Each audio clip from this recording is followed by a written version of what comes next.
네, 안녕하십니까. 반갑습니다. 행정안전부 국민참여혁신과장 허승원입니다. 예, 우선 발표에 앞서서 서울과 세종에 이렇게 많은 분들 같이 토론하기 위해서 참석해 주신 점에 대해서 굉장히 감사의 말씀을 드립니다. 오늘 포럼은 2019년 들어서 이제 처음 개최하는 포럼이자 또 처음 발표를 맡게 되어서 굉장히 좀 떨리고 긴장이 되는데요. 발표 과정에서 조금 미흡한 점이 있더라도 너그럽게 봐주시면 감사하겠습니다. 그럼 국민 참여 활성화 추진 현황 및 향후 과제에 대해서 간단히 발표드리겠습니다. 국민 여러분께서 많이 알고 계시는 기존의 국민 참여 제도를 하면 아마 민원이나 국민 제안, 공청회 등을 떠올리실 수 있을 것 같습니다. 민원은 뭐 다들 잘 아시겠지만 정부의 국민이 어떤 제도의 개선이나 불합리한 처분의 시정 등을 요구하는 행위이고요. 국민 제안 같은 경우에는 국민이 정부 정책의 어떤 제도나 운영 개선을 목적으로 정부에 제출하는 창의적인 의견입니다. 민원이나 국민 제안은 이제 국민 신문고를 통해서 접수가 되고 각 기관이 처리하는 절차를 갖고 있습니다. 아마 여러분들에게 가장 오래되고 익숙한 제도가 이제 이 제도일 것 같은데, 민원이나 국민 제안 같은 경우에는 기본적으로 국민이 개별적으로 정부의 비공개를 원칙으로 제출을 하는 의견이어서 참여의 방식으로 보자면 좀 소극적 단계의 참여로 볼 수 있습니다. 그리고 이제 공청회 같은 경우에는 저희 이제 행정 절차법상으로 정부가 공개적인 토론을 통해서 일반인으로부터 의견을 널리 수렴할 필요가 있을 때 저희가 개최를 하고 있습니다. 근데 이제 현재의 그 법상으로는 다른 법령에서 개최를 하도록 규정이 되어 있거나 행정청이 널리 의견을 수렴할 필요가 있다고 인정하는 경우에 공청회를 개최하도록 되어 있어서 현재 법령상으로는 국민에게 어떤 요청권이 주어지지 않는다는 좀 한계가 있습니다. 이 부분은 수술하겠지만 저희가 법령 개정을 계획을 하고 있고요. 이런 민원이나 제안, 공청회의 한계를 좀 더 극복하는 과정에서 저희가 16년 3월부터 운영되고 있는 건 또 국민 생각함이라는 플랫폼이 있습니다. 이거는 여러분의 국민이 생각과 아이디어를 온라인상에서 토론을 해서 발전시켜 나가는 시스템이고요. 뭐 대화라든지 설문, 투표를 통해서 아이디어를 발전시키고 참여하실 수 있는 부분입니다. 근데 이제 이렇게 기존에 운영된 어떤 국민 참여 제도에 대해서 이제 국민 여러분께서는 여전히 좀 참여의 방식이 소극적이라고 아쉬움을 표현을 많이 하시고, 정부 정책 과정에 보다 좀 적극적으로 참여할 수 있는 길이 있었으면 좋겠다라는 요구가 굉장히 많아지고 있습니다. 그리고 이제 또 정부 입장에서도 정부 단독으로 해결하기 어려운 좀 여러 가지 사회적 문제가 많이 있어서 국민의 집단지성을 활용을 해서 국민과 정부가 이제 함께 토론할 수 있는 방식을 좀 모색을 하고 있는 상황입니다. 그리고 이제 환경적인 측면에서 보면 이전에 비해서 굉장히 뭐 인터넷이라든지 디지털 기술이 많이 발전이 되면서 정부가 가지고 있는 정보를 공개한다든지 공공 데이터를 개방할 수 있는 여건이 좀 더 수월해졌습니다. 그래서 이에 따라서 이런 정보나 데이터 공개, 개방에 대한 국민의 요구도 커지고 있는 상황이고요. 이러한 여러 가지 환경 속에서 저희가 이제 국민 참여 활성화를 어떻게 추진할 것인지에 대해서 고민을 하고 있습니다. 그러면 이제 현 정부 들어서 저희가 좀 새롭게 추진하고 있는 국민 참여 활성화 부분에 대해서 설명을 드리겠습니다. 일단 좀 가장 큰 특징으로 볼 수 있는 부분이 그 예산이나 조직이나 법제 같은 부분이 이제 기존에는 그냥 행정 내부적으로 의사 결정이 됐었습니다. 근데 이런 부분에 있어서 국민이 참여해서 의견을 개진할 수 있는 어떤 기회가 제도적으로 보장이 되었는데요. 좀 전에 인사 말씀에서도 저희 국장이 말씀하셨지만 국민 참여 예산 제도가 18년도부터 도입이 돼서 국민이 정부의 어떤 예산 사업 제안이나 심사 결정 등의 과정에 참여를 하실 수 있고, 이 국민 참여 예산에 대해서는 올해부터는 기재부가 상시적으로 의견을 홈페이지에서 받고 있습니다. 19년 예산 같은 경우에는 좀 미세먼지나 취약계층 지원 등의 사업에 국민의 의견을 반영해서 예산이 수립되었고요.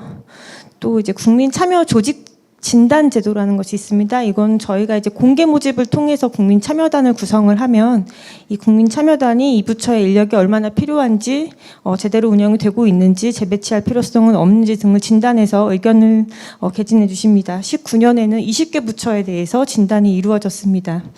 그리고 이제 법령 심사제도 같은 경우는 그 뭐 법령의 재개정 과정에서 국민이 직접 참여를 해서 해당 의견을 개진을 하는 부분인데요. 17년도에 도입된 제도로 이때는 22회 정도 개최되었지만 올해에는 100회를 목표로 법제처에서 굉장히 확대 추진하고 있습니다.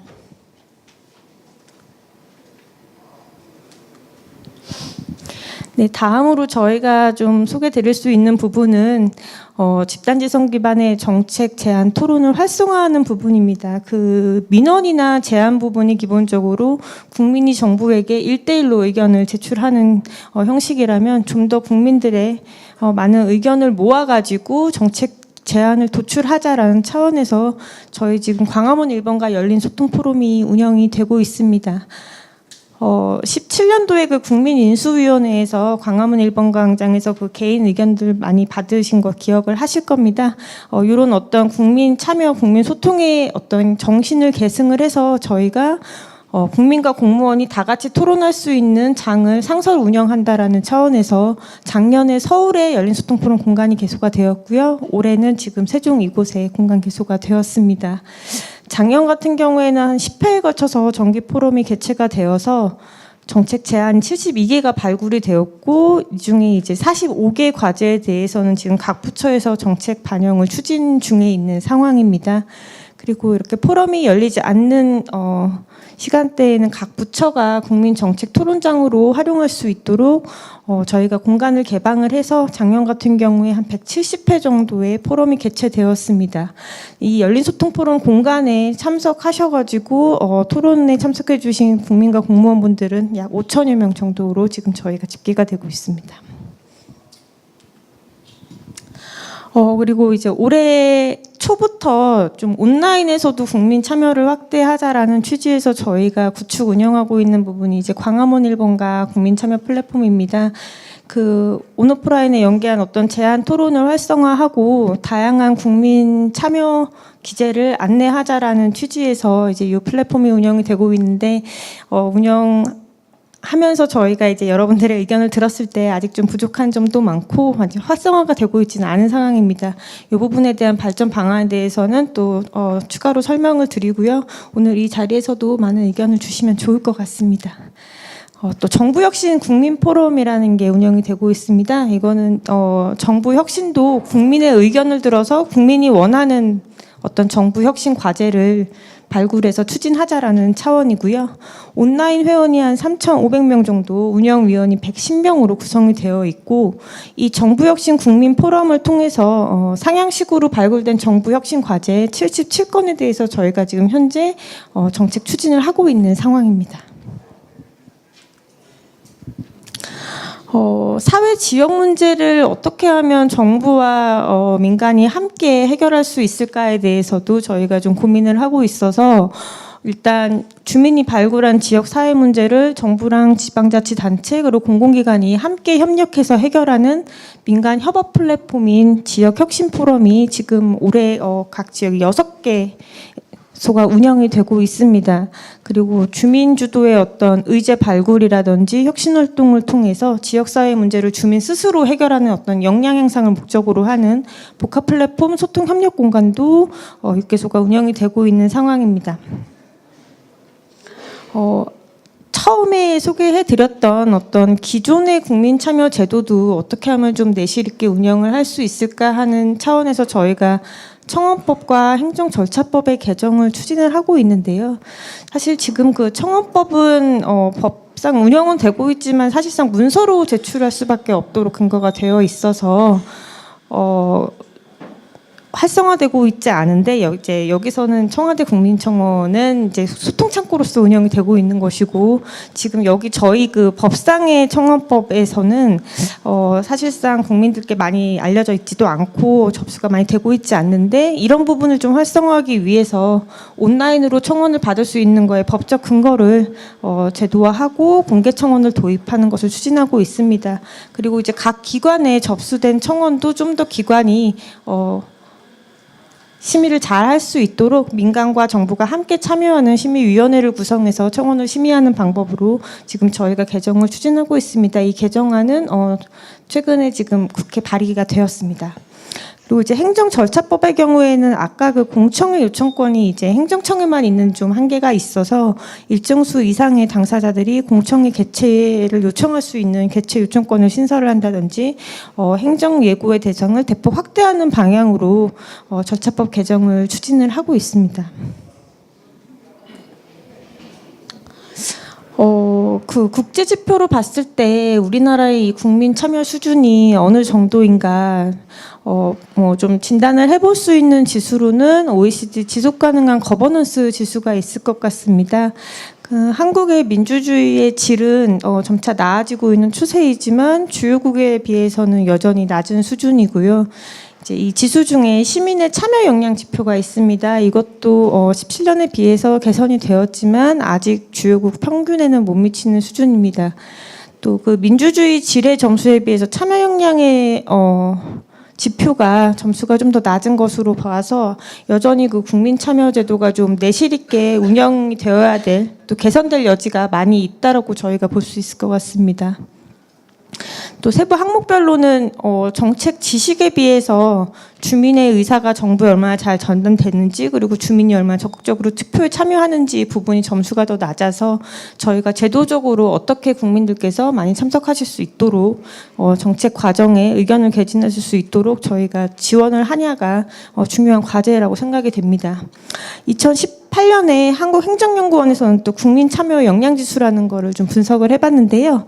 참여 역량은 높은데 참여 환경이나 참여 행동 수준은 좀 상대적으로 낮은 것으로 나타났고, 그 중에 가장 점수가 낮은 것이 정부 역량입니다. 그래서 이제 국민들의 참여가 좀 더 활성화되기 위해서는 정부 스스로 뭔가 개선을 하고 바꿔야 할 여지가 많은 것으로 지금 분석이 되고 있습니다.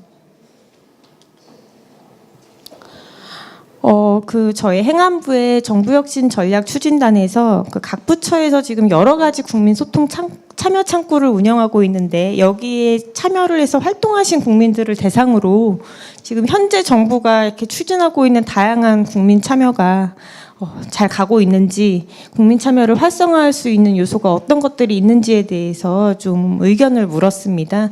세 가지 측면에서 저희가 좀 분석이 가능한데요. 일단 제도적 환경적 측면에서는 이런 어떤 국민 참여 제도에 대한 홍보가 확대되고 좀 더 국민들이 쉽게 알 수 있는 정보의 공개, 그리고 국민들이 목소리를 낼 수 있는 자리가 확대되는 것이 활성화에 긍정적인 요인으로 작용을 한다 하지만 좀 현장을 배척하는 행정제도나 참여자의 대표성 부족은 활성화 저해 요인이라고 꼽아주셨습니다.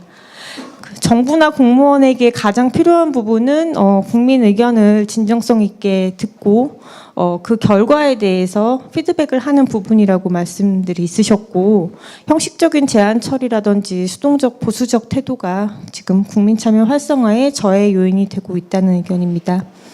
이제 국민들이 정부 정책에 대해 많은 관심을 갖고 이제 참여를 하실수록 국민 참여가 활성화되는데, 또 이제 참여하시는 부분들 중에 뭐 지나친 사익을 추구한다든지 정부에 대해서 부정적인 인식을 가지고 있어서 충분히 소통이 잘 안 되는 경우는 활성화의 좀 저해 요소로 보여진다라고 의견이 있으셨습니다.